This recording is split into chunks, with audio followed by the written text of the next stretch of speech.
I'm going to be trying out a math box by Mel Science. They have subscription boxes for science experiments and for math. And today I'm going to be looking at their math box that is called How to Never Lose. So let's take a look and see what is inside and what it's like.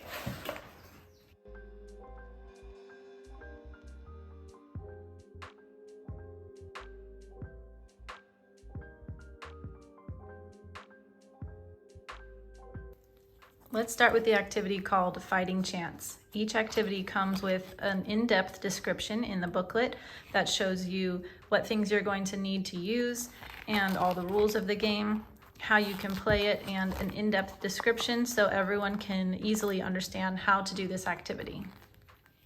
Now that we've got all our materials gathered together from the box, let's get started playing. This game can be played with multiple people, or it can be played individually with just one person. And this game is meant to learn about the topic of probability. First, you have to start by choosing one of the two scorecards. So you only need one of these, and you start out by picking which one you want. I'm going to choose the blue scorecard. So once you've chosen your scorecard, in order to get started, you're going to pay one ticket in order to be able to roll your marbles, and you roll them on the board, and then you add up how many points you got. So we got 2 plus 1 plus 2. That's a score of 5, and then you use that score to go over to the scoreboard and look for the score that you got. So here I got a 5. There's nothing extra written here, so that means I don't skip a turn, I don't earn any points. That just was one of my rounds. And so now in order to roll again, I'll have to pay another ticket. So once I pay that ticket, then I can throw these marbles another time and see what I get this time. I got 3 plus 1 plus 2, so that's 6. And now I go over here to the scorecard. For 6 under here, it says that means I get 25 points. So that round I earned 25 points. And you keep playing, you keep paying your tickets until, and keep rolling your marbles until you've either run out of tickets or gotten to 100 points. You want to try to get to 100 points before you spend all of your tickets. But if you see some of these, if you get a 9 or a 3, it says you're going to have to pay double next turn. So I've been only paying one ticket in order to be able to roll the marbles. But if I got a 9 or a 3, then that means next time I have to pay 2 tickets in order to roll the marbles again. And so if I'm currently now at 2 tickets and I get another 9 or another 3, it says you have to double it again. So then I would owe 4 tickets. And if I continue to get 9s and 3s, it's going to keep doubling, and I'm going to run out of my tickets very quickly because you only start with 20 tickets. So you're trying to get to 100 points before you spend all of your tickets. If you remember when we were getting set up, they give you 2 scorecards to choose from, and you might think that both scorecards have an equal chance of getting to 100 before you spend your tickets. But the point of this game, like I said, is to practice probability, and the math comes in when we look a little bit closer at these scorecards and a little bit closer at what's on them and try to decide if one of them does have a better chance than the other one.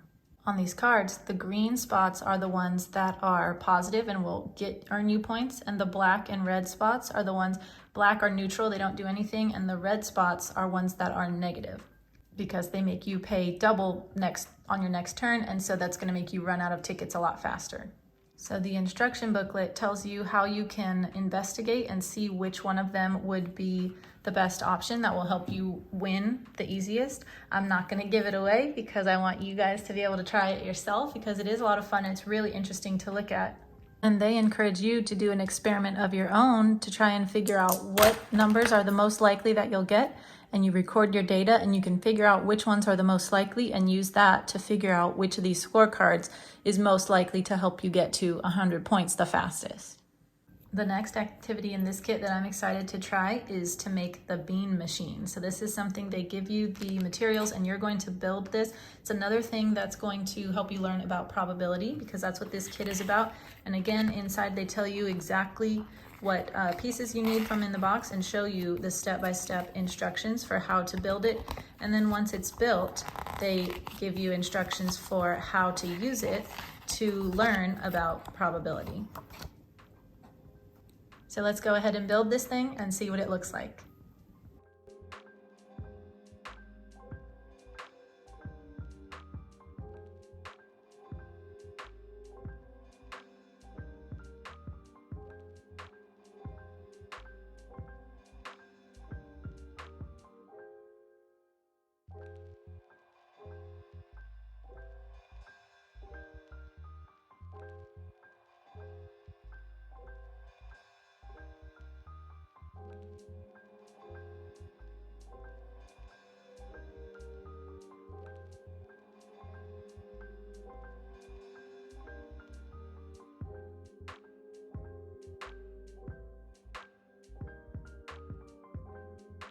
Now let's see what happens with our bean machine when we remove the stopper. Once you've done the experiment several times yourself, then the booklet will give you a little bit of an explanation of what you just noticed and what you saw and how it relates to math and probability by using other examples in real life. And then they've also got a suggestion on the back of ways that you can kind of go a little bit farther. They give you challenges that you can do to continue to learn the topic that this experiment taught you.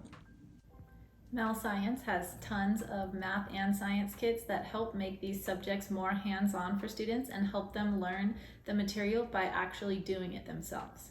I'm excited to try more of these kits myself, and if you're interested in trying some out for your kids, head on over to Mel Science and try them out today.